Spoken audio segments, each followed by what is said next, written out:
More than $50 million in sunken treasure remains unrecovered somewhere in the Caribbean. $1 million alone in the shallows of the Silver Banks. Bon, on va y arriver. Top. Bon, alors voilà, nous sommes arrivés par ici, comme cela. We are proceeding to the Silver Bank. My friend Rémi de Hénin, soldier of fortune, entrepreneur and treasure hunter, led me here. He claims that he may have located the remains of the famous treasure galleon, Our Lady of the Conception. I have promised Rémi we will investigate the area for no more than 1 week. Rémi de Hénin pilots Calypso through the dangerous shoals of the uncharted Silver Bank, first called Abrojos, meaning keep your eyes open. Here, at least 30 known ships have prematurely met their fates on the eviscerating knife edges of barely submerged pinnacles of coral.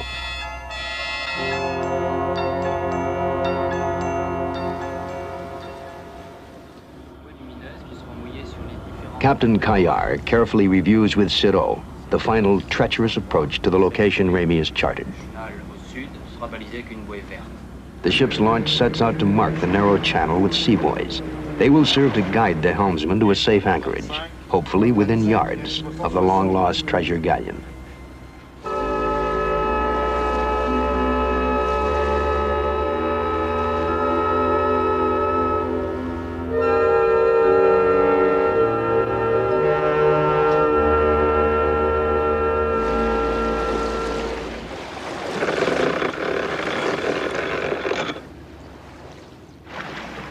Entry in the logbook of Calypso on July 13th. The search for treasure at Silver Banks begins. Diver, cameraman, and launch pilot make up the exploration team. It is 11 a.m.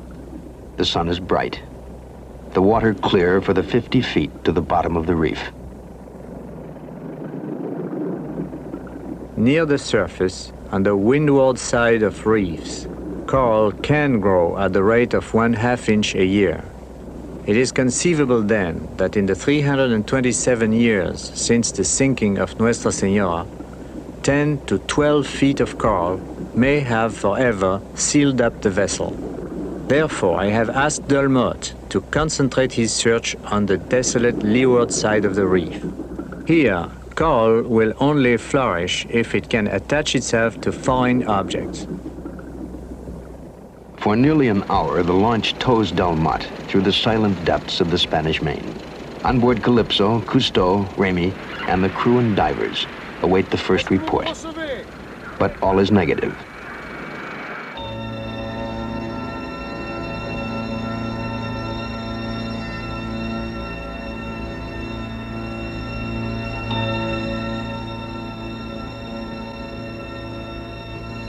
An amazing and unbelievable 55 minutes after Delmotte begins the search, he finds what Rémi said he would find: apparent evidence that a sailing vessel had long ago sunk at this secret site on the Silver Bank.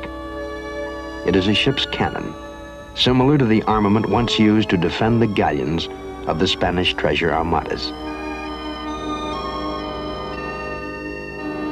Cameraman Deloy immediately surfaces to report the discovery.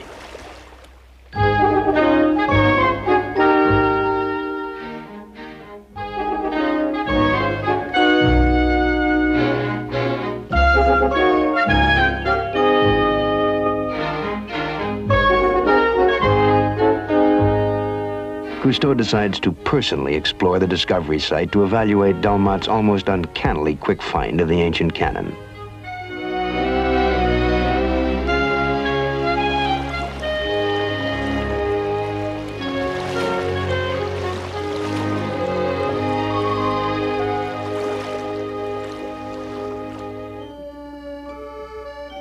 We have carefully studied the tides and winds of the Silver Bank.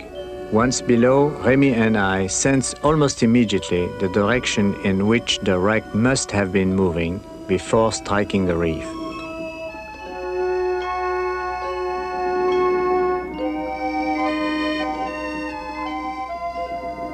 We agree to separate to seek out the perimeter of the wreck site. At the same time, the exploration team immediately begins to mark and map their individual finds.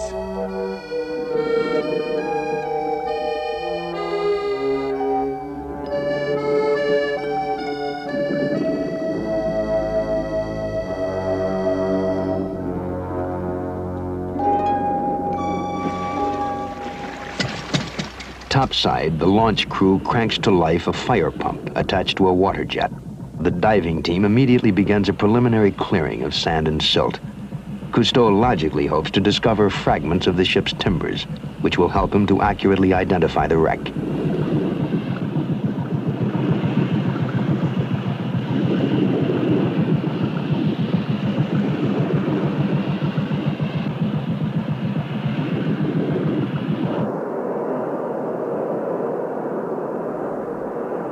Next, the mini airlift teams began soundings, digging exploratory holes in the area around the wreck.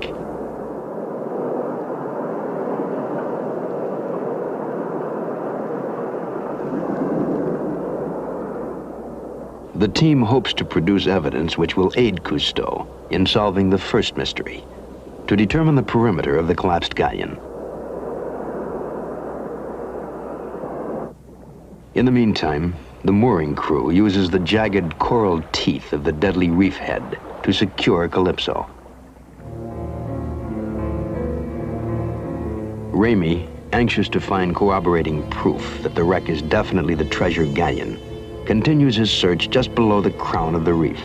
There he believes the gaping hole in the belly of the ill-fated vessel must have first spilled out its telltale cargo of silver and gold. Suddenly, Ramey makes a discovery, which will trigger dreams of glory and fortune in the imaginations of the men of Calypso. They are ancient ship's cauldrons, the same kind of cauldrons which helped save the lives of the survivors of Our Lady of the Conception.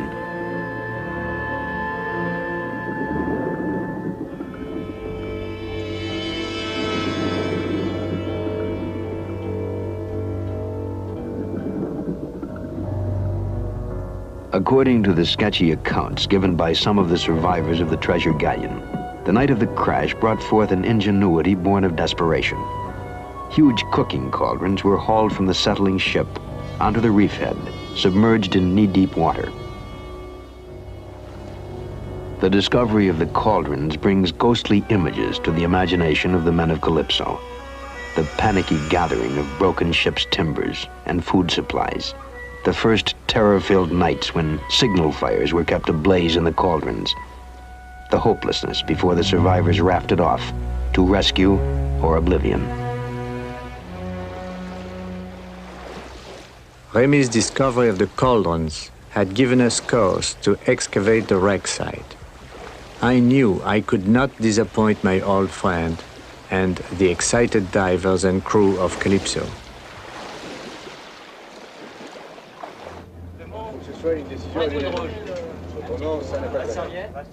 But first Cousteau, aware of how gold fever can alter even the strongest man's character, cautions the men of Calypso.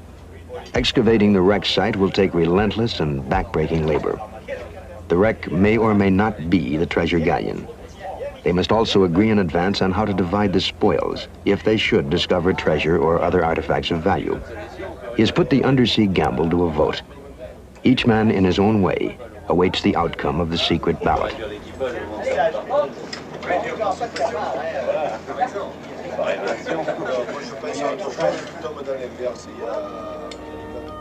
The returns are unanimous.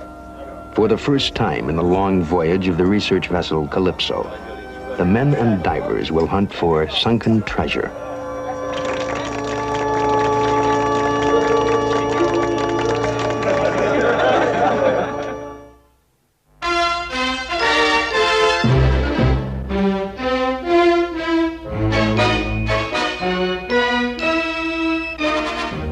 Date July 24th, San Juan, Puerto Rico. We must hurry. The Caribbean hurricane season is approaching. The men have worked night and day constructing the salvaging equipment we will need. Veteran Calypso comrade and world-famous undersea archaeologist Frédéric Dumas has hurried to join us.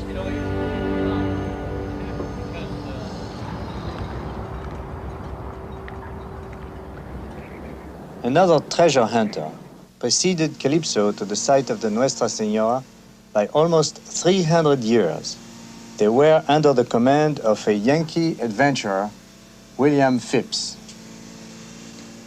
Phipps was the first, most famous, and perhaps most successful of all treasure hunters. In 1684, while calling for supplies in the Caribbean, he found one of the survivors of Nuestra Señora. The sailor revealed to Phipps the location of the wreck in exchange for a share in the gold. With this unique piece of information, Phipps sailed for the Silver Banks. He had divers on board, Caribbean natives that possessed an extraordinary capacity for free diving. They would have to dive up to 50 feet, search a wreck already encrusted with 10 to 20 inches of coral, recover heavy gold, silver bullion, or coins, and return to the surface. All this in one long breath. Those of us who are trained divers can sustain free dives for 2.5 minutes or more, but it is exhausting. Repeated 10 or 20 times a day, it is body-racking. Nevertheless, Phipps divers recovered more than $1 million in gold and silver. The total was miraculous, but it was only half the treasure carried by the Nuestra Señora. The men of Calypso have assembled a sophisticated arsenal of salvage equipment to find $1 million in treasure. First, the James and Mary, named in honor of William Phipps' salvage vessel. It will serve as the terminal point for a giant vacuum cleaner. An improvised float supports the hose that will reach 50 feet to the bottom of the reef. A special 200 horsepower air compressor supplies the power. Once unleashed, its roar will envelop the ship. For 12 hours a day, its throb will imprint itself on the mind of the crew.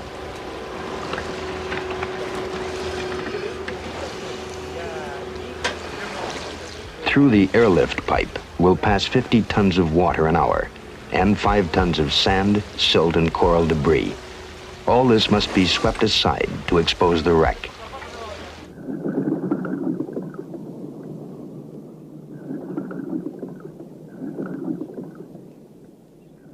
Once in operation, the giant airlift will be treated with great respect by the divers of Calypso.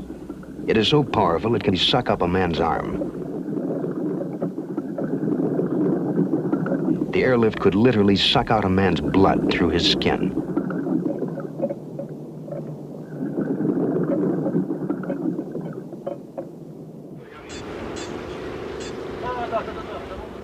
Waste sucked up from the wreck site will pass through metal baskets set in the James and Mary, 8-foot strainers to sift out sand and catch anything of value. Soon all is ready, and Cousteau calls for a final inspection. A diver examines every inch of the 5-story airlift. The hose goes straight to the bottom from its terminal point, but the nozzle, the working end of the vacuum cleaner, must be set up far from the James and Mary. If it were directly below, silt and sand pouring out of the strainers would rain down on the divers, cutting visibility and filling the excavation holes. 50 feet to the ocean bed. Then it goes 20 yards along the floor to the first excavation. To the crew from this day forward, the airlift will have a name. Seeing it in its entirety, they christen their temperamental toy, the Monster. An underseas lookout gives the signal, and a 20th century treasure hunt begins.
Well,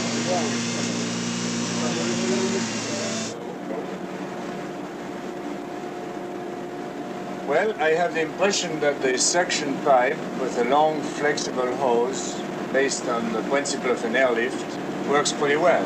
But they seem to have a lot of trouble with the ground itself. Well, the ground is especially difficult for a suction pipe because it is a mixture of mud and coral with big lumps. And you, Remy? I think the same, but problem is that it's a lot of material to remove and you need at least one assistant, maybe two on each diving team. Well, we will organize the teams with at least one assistant. At Ramey's suggestion, a third man is added to the alternating airlift teams to control the powerful bucking of the monster.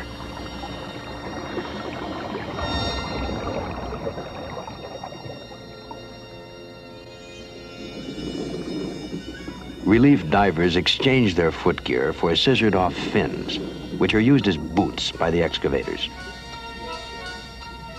20-pound belt weights help the divers to operate in fixed positions. Before the ascending team returns to Calypso for a much-needed rest, they turn over to the relief divers their helmets with built-in work lights. Each team works an hour and a half. 4 teams take alternating shifts. The work goes on without a break for 12 hours a day.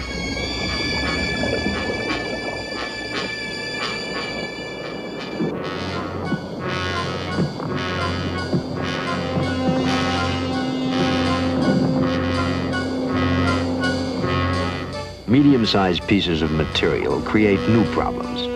Unable to pass through the suction pipe, they are sent up in a steel mesh gondola. When the basket is filled, the divers inflate the gasoline drum balloon with a small bottle of compressed air.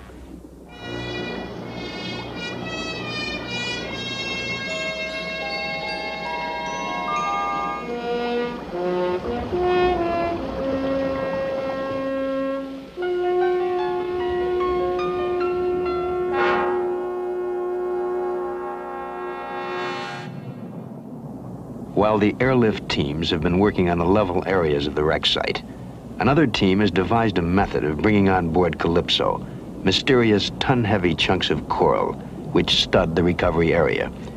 It is Delois who named them cannon coral. He discovered these toadstool-shaped formations seem to grow around large metal pieces, cannons in particular. Once on deck, a voluntary Alcatraz crew breaks the coral apart to reveal its inner secrets.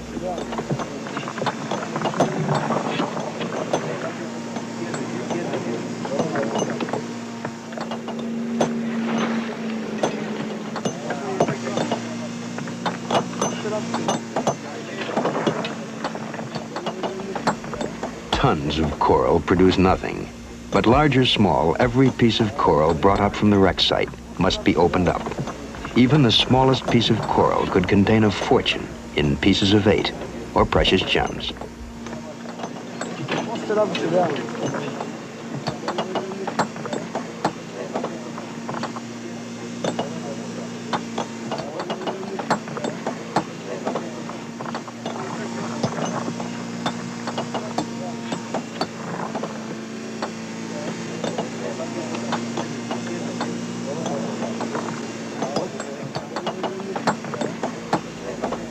The enormous effort results in but a hope-sustaining collection of cannonballs and ship's rigging. Still, the men of Calypso are not easily discouraged. Voluntarily, they agree to live on short rations, forego showers to save water, so that Calypso can remain on station as long as possible. Such is the nature of gold fever.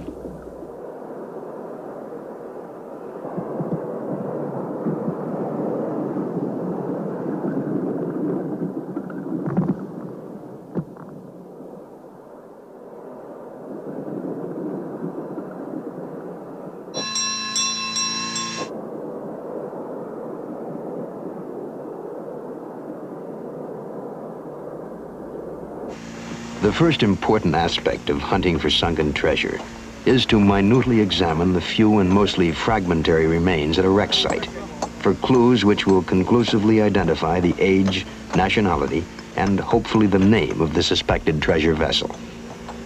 The potential outcome of the adventure and the extent to which the dangerous and backbreaking work will continue depends entirely on knowing as quickly as possible that the wreck you are exploring is the wreck you believe it to be. So with treasure hunter hearts, the search for clues begins.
Moving a mountain is all in a day's work for a gold miner. Making a mountain is all in a day's work for the treasure hunters of Calypso.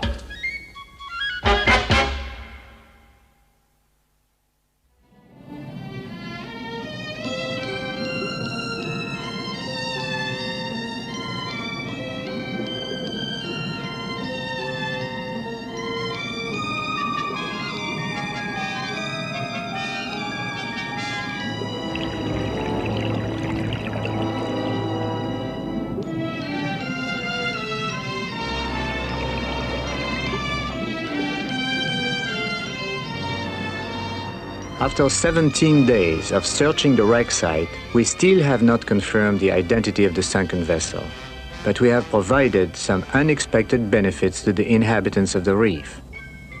Scavengers forage for sea worms among the coral debris. Bearded mullets seeking micromarine tidbits seem to emulate the Calypso airlift. The divers dig on, cheered by the arrival of their colorful and curious friends.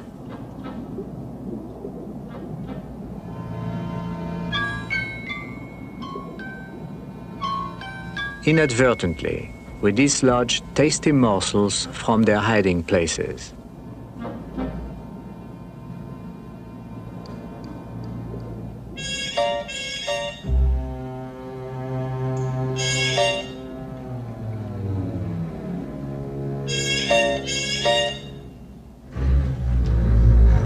For one brave and aggressive damselfish, however, we are not quite welcome.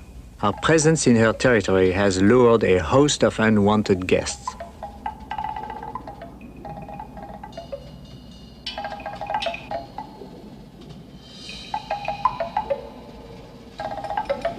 She is determined to guard her ground against all invaders, regardless of their size. And that goes for the divers as well.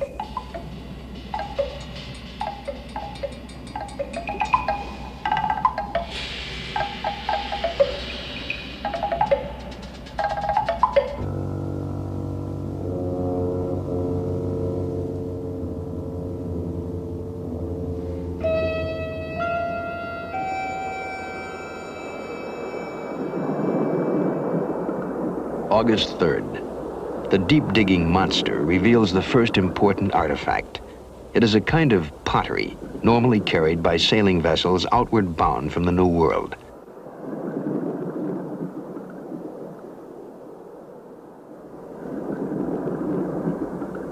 The crudely fashioned jug resembles containers made by South American Indians. They were used by mariners during the long Atlantic crossing for the preservation of foodstuffs. But most exciting is the fact that the pottery is unbroken.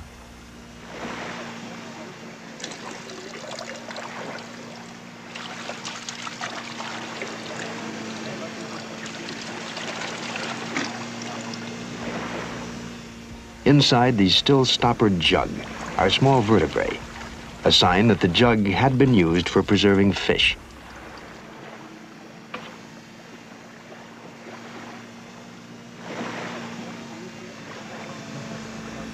The divers have taken an extra precaution against injury.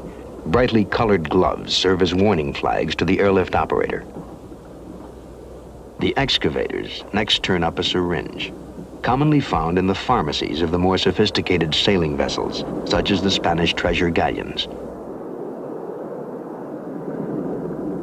Coral clings to metal, and to strip away the last layers, Robineau applies a fuming batter of hydrochloric acid.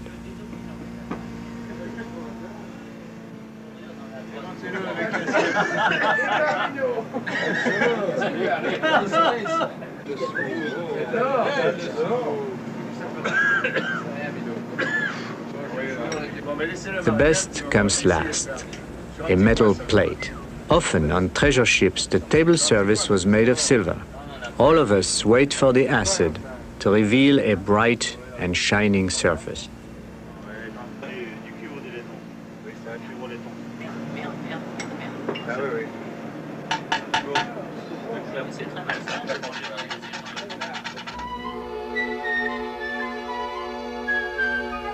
More tin and pewter plates are discovered by the divers. And then suddenly, in the eerie world of this mystery ship's grave, the divers find fragments of bones. For a moment, there comes ghostly images of men who may have gone down with their ship. And then the sudden realization of just what kind of bones they are: soup bones.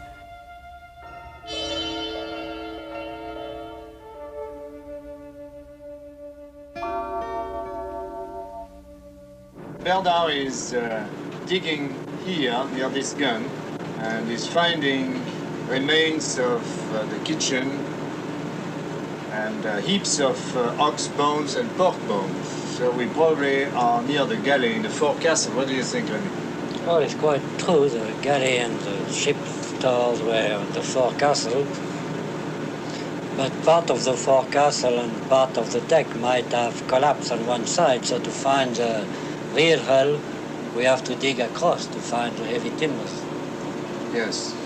If we are above... Cousteau, Remy, and Dumas agree that the excavation must take a new direction if they are to find the hull in which the ship may have carried heavy gold or silver bullion. Around the bow. Anyway, we are not very far. Oh no, certainly. Much like detective work, each new find provides another clue to the mystery.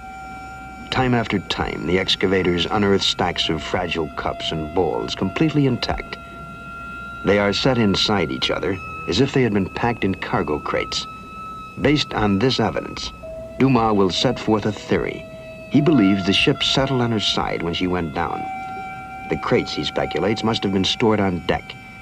As the ship rolled on her side, deck cargo had slid off into the sea. It rested there undisturbed and unbroken. Fragile objects which remained inside the wreck would ultimately have been crushed by the rotting and collapsing ship's timbers.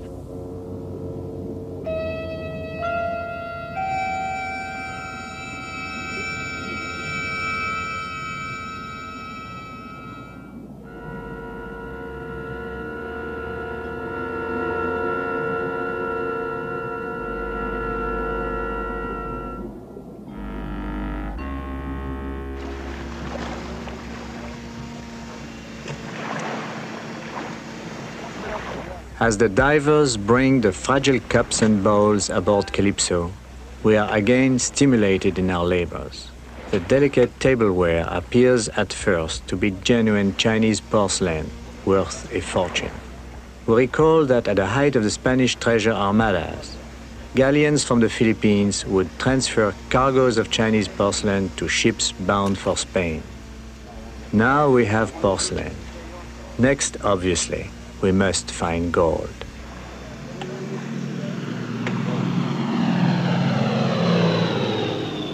U.S. Air Force weather planes scour the unpredictable Caribbean. Their reports are useful to Calypso. Captain KR maintains a detailed weather map. And on the 15th of August, a dreaded storm breaks. He makes a crucial decision to stay on station, convinced that only the edge of the storm will pass over Calypso's position.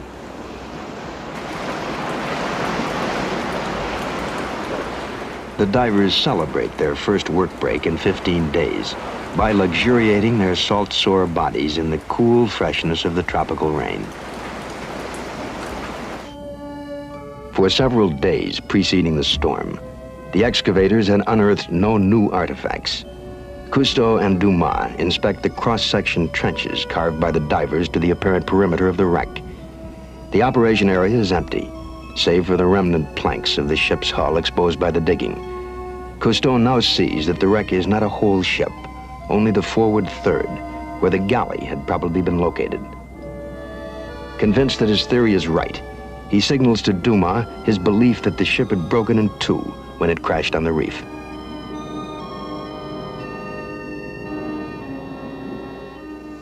Here are the guns and the front part of the ship. If it was 50 meters long, was like this. But we know that it was broken in two, and the rear probably drifted in the storm and went to the other guns over there.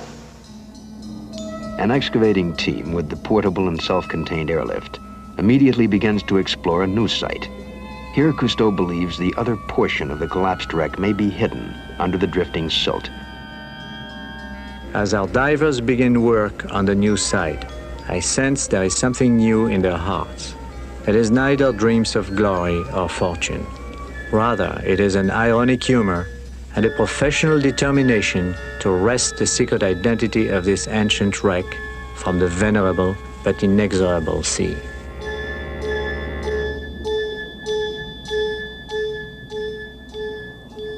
Although Spanish treasure ships often carried French, Dutch, or Italian armament, Cousteau also decides to bring one of the wreck's cannons aboard. There is a slight possibility that the arsenal markings may shed some light on the identity of the wreck. The cannon reveals little. Inscribed on the cannon is only the cryptic code H2250A, but no date. Even had a date been etched on the cannon, it could have proven deceptive. Cannons forged in the late 1500s were still in active use up to as late as 1820. The recovered cannon does reveal one thing. When the ship crashed on the reef, its guns were loaded and primed for combat. A common habit of most ships' captains during the open sea days of pirates and privateers, who preyed on cargo and treasure ships alike. The cannon weighed more than a ton and was capable of firing a mass-snapping cast iron ball weighing up to 8 pounds. Our catalogue of work is frightening. 18 days of back-breaking labor, deafened by the constant din of the compressor. Hours of endless hammering and the sifting of 300 tons of coral debris.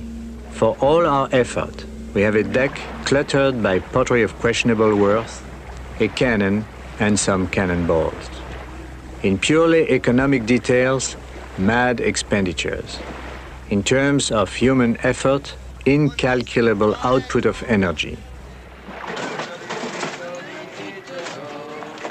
À Clichy, il y a un petit guinche pépère. C'est la locomotive à t'aider. À l'été, son petit enfant. Still, there is hope. The fever of discovery. How brightly it burns. How few complain. Non, pas de la fille du gouverneur. Non, l'amiral, sûrement. Ouais, c'est du curieux. Still, we have no proof that our labor may bring reward. And then there is the first piece of gold. And I frankly wonder if it is an omen of the future.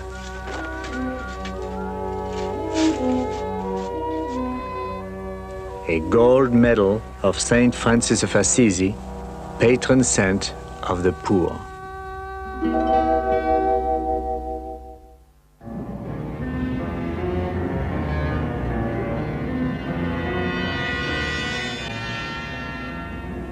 The sharks, which had cruised the eerie gravesite of the wreck before the treasure hunt began, return.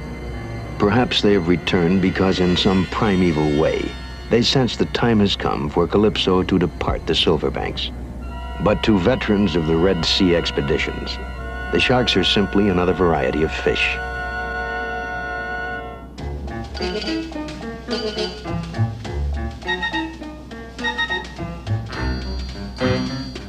In spite of the omens, or perhaps because of them, the divers are as anxious as ever to learn the true nature of the wreck. They have moved the monster to the new site, where the digging continues in earnest. Their determination is about to be rewarded. Suddenly, the teams uncover a cache of lead packing seals. Carefully and gently, the diver places the tiny seals inside his work glove. Packing seals had always been used by mariners to seal gold packets. They discourage cargo tampering, and more important, may identify the owner of the cargo. I knew once again we had not found conclusive proof of the ship's identity. The fleur-de-lis in the design has been used commonly by both the French and the Spanish. The Latin inscription expresses the thoughts of all the early conquerors of the New World. Florebo quo ferar, I will flourish wherever I go. Meanwhile, below, the excavators have unknowingly discovered the telltale clue, which at long last will affect the final outcome of Calypso's hunt for sunken treasure. It appears to the divers to be a bell clapper, but is in fact a brass weight that had been used on the ship's scales.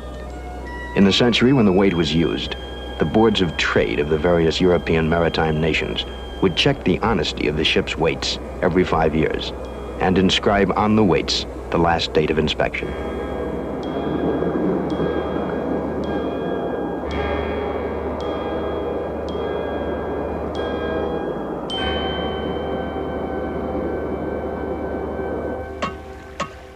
Cousteau and Dumas inspect the divers' newest finds. Ça, c'est un pistolet. First, the fossilized impression of an officer's pistol.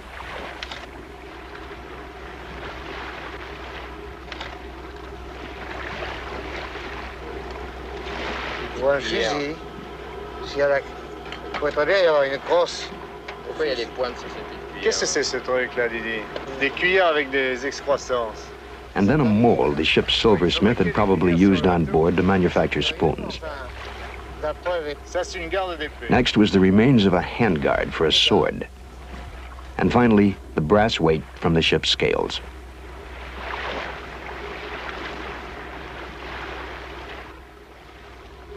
(1756), je lis. 1756. The hunt for sunken treasure is over.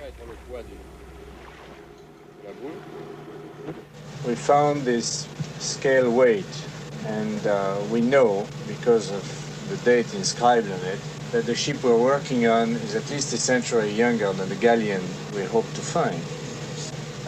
What nationality was that ship? Well, you know, we found a seal here, and I'm sure that specialists can tell us. Also, we found on this spot an inscription. It seems to be Dutch. I'm not sure. Looks like. The ship was carrying a cargo of thousands of bottles, square bottles like this. Probably rum, no? Yes. Very likely. And hundreds of pieces of pottery. Like these goblets, these cups. With gold fever drained from the atmosphere, Archaeologist Dumas has taken time to carefully examine the cups and bowls. He concludes they are not Chinese porcelain. He surmises they would be classic European designs, with their conformations and decorations naively modified by the Indian artisans of South America. All these plates, very curious plates. Very strange design. Which shows that the ship probably was sailing from the New World to the Old World. Very probably. We're not sure yet.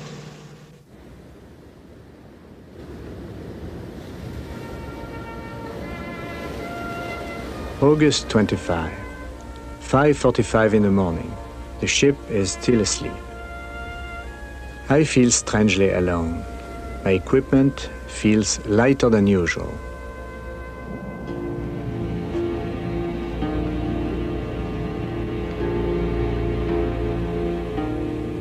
As I slowly sink, I can embrace the entire work area at a glance. We will soon be closing our treasure hunt. In 15 minutes, Raymond and Jean-Pierre will dive to their tasks. But now I am alone and at home in the sea. Today, objects have a new dimension. Time is abolished. Wooden planks, anchors, cannons belong to the Flying Dutchman. The suction hose is the sea serpent asleep. Water frees me from gravity and winks to realities. Here, success and failure become so much alike. Both have little importance in the end. And I feel today how much my own approach to the world, to men, to society, how much all my morals have been influenced, then dictated by 32 years of diving.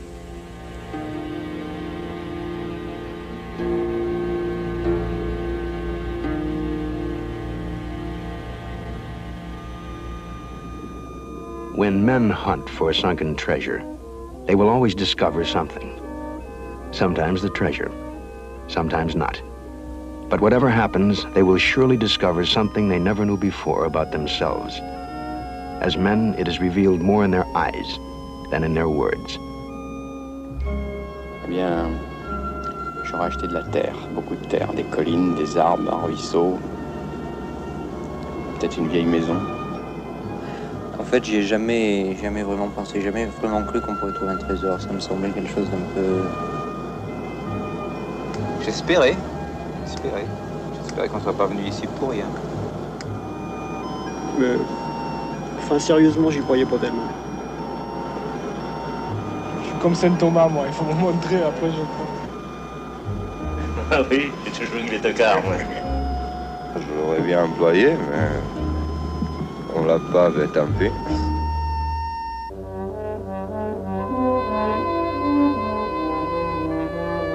One of the oldest expressions in the French language is c'est la vie.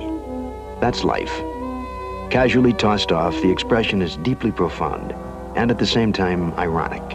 A way of laughing at life when things have not gone well. A way of saying life is short, so let's get on with it. It is in this spirit that Fortieri and Dumas salute the Calypso's hunt for sunken treasure, as the men look forward to their next adventure in the underseas world.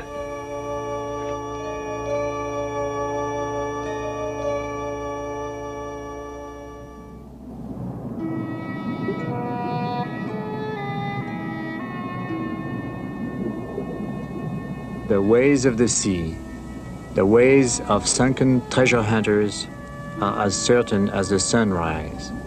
In a few years, the tide-shifting sands and the coral will cover up all traces of our visit. Sometime in the future, another Rémy de Hénin, another Frédéric Dumas, another Calypso may come here as we did, with their imagination stirred by the fabled gold and silver of Nuestra Señora de la Concepción. There would be no treasure, but perhaps If they found the curious remains of the James and Mary we left behind, they would laugh at themselves the way we laughed at ourselves. C'est la vie.